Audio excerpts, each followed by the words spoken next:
இப்போ நம்ம இளைய சமூகம் எங்கெங்கே போய்கிட்டுருக்கு, எங்கே பார்த்தாலும் தற்கொலைகள். ஒரு சின்ன செல்ஃபோன் வாங்கி கொடுக்கலன்னு தற்கொலை, வண்டி வாங்கி கொடுக்கலன்னு தற்கொலை. ஒரு ஏழையான குடும்பம், 2 அப்பா இல்லை, அவன் அம்மா 2 பெண் குழந்தைங்க. அந்த பையன் இப்போ 2-3 நாளைக்கு முன்னாடி நடந்த விஷயம். வண்டி வாங்கி கொடுக்கலன்னு உடனே சூசைடு. இதெல்லாம் எங்கே போகுது? இது யார் மேலே தப்புங்கிறதே ஒன்றுமே புரியல இல்லையா? இப்படி இருக்கிறப்ப இதை எப்படி நம்ம நடைமுறைக்கு கொண்டு வர முடியும்? இந்த இளைய சமுதாயம் எதை நோக்கி போய்கிட்டு இருக்கு என்னங்கிறத பற்றி தான் நம்ம ஒரு சின்ன அலசல். ஹாய், வணக்கம். நான் உங்கள் யோகா பாமா நந்தகோபால் பேசுகிறேன். அனைவரும் சிறப்பாக இருக்கீங்களா? அனைவரும் மிகவும் சிறப்பாக இருப்பீங்க.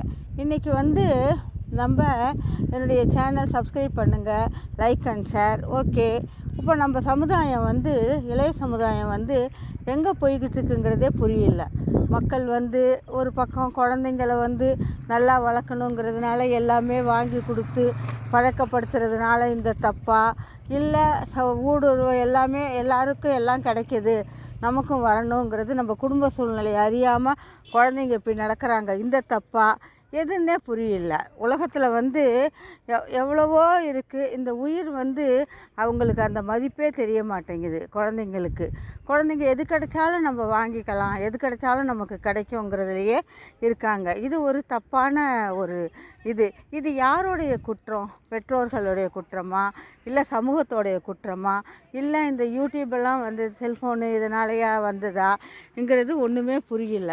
ஆசிரியர்களையும் இப்போ ஆசிரியர்களையும் கண்டிக்கக்கூடாதுங்கிறதுனால ஆசிரியர்களோட பங்கும் குறைஞ்சி போயிடுது. மாணவர்கள் எப்படி நம்ம சமுதாயத்தில் வர முடியும்?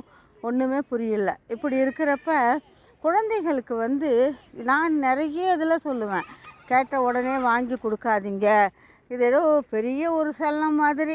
நம்ம குழந்தைங்கள நம்ம குழந்தைங்க தானே, நம்ம தான் கஷ்டப்பட்டோமே வாங்கி கொடுக்குறோம். இது பெரிய ஒரு தப்பான அந்த குழந்தைங்களுக்கு ஒரு கஷ்டங்கிறது தெரியாமல் வளர்க்குறதுனால இப்படி வருதுங்கிறது தான் என்னுடைய அபிப்பிராயம். குழந்தைங்களுக்கு எப்போ எது கிடைக்கணுமோ அதை கிடைக்கலாம். என்ன உயிர் என்ன அவ்வளோ ஒரு குழந்தைங்களுக்கு கூடவா அவ்வளோ உயிர் ஒரு இதாக தெரிகிறதில்ல? இப்படியெல்லாம் பண்ணிக்கிட்டு இருக்கிறதுனால இந்த குழந்தைங்களுக்கு அந்த உயிரோட வேல்யூவே தெரிகிறதில்ல. இப்படி தான் நிறைய குடும்பத்தில் இது பண்ணுறாங்க. ஒரு செல்ஃபோன் வாங்கி கொடுக்கல, செல்ஃபோன் அந்த வேணுங்கிற கம்பெனி வாங்கி கொடுக்கலன்னு கூட உடனே சூசைட். தான் குடும்பத்தோட சூழ்நிலையோ இதுவோ ஒன்றுமே கவனிக்கிறது இல்லை. இப்போ அந்த குழந்தைங்களுக்கு அந்த எதுவுமே தெரிகிறதில்ல. குடும்பத்தோட கஷ்டம் அதெல்லாம் சொல்லி வளங்க. குழந்தைங்களுக்கு எப்பயுமே ஒரு கஷ்டத்தை சொல்லி வளர்த்தா தான் அந்த குழந்தைங்களுக்கு இருக்கும். பொருள் இருந்தால் கூட அதை உடனே வாங்கி கொடுக்காதீங்க. எப்போ கிடைக்கணுமோ அப்போ கிடைச்சாதான் அந்த பொருள்களுடைய மதிப்பும் இருக்கும். அது இப்போ புரிகிறதே இல்லை. பெற்றோர்கள் என்னமோ பெரிய மலையிலேருந்து குதித்த மாதிரி அவங்க பெற்றோர்கள் சொன்னால் கூட அது கேட்குறதில்ல. என்னமோ இவங்க தான் குழந்தைய பெற்று வளர்த்த மாதிரி, எல்லாருமே பெற்று அதே மாதிரி தான் வளர்த்துருப்பாங்க. அவங்க மகன்களுக்கு தான் அந்த வளர்த்து அதே நீங்கள் பெற்ற மாதிரி தான் எல்லாருமே வளர்த்து அதே பாசத்தோடு தான் வளர்த்துருப்பாங்க. ஆனால் அந்த கண்டிப்பு அன்பு இருக்கிற இடத்துல தான் அதனுடைய ஒரு பொருளோட மதிப்பு தெரியணும் குழந்தைங்களுக்கு. அப்போ தான் வாழ்க்கை நல்லா இருக்கும்.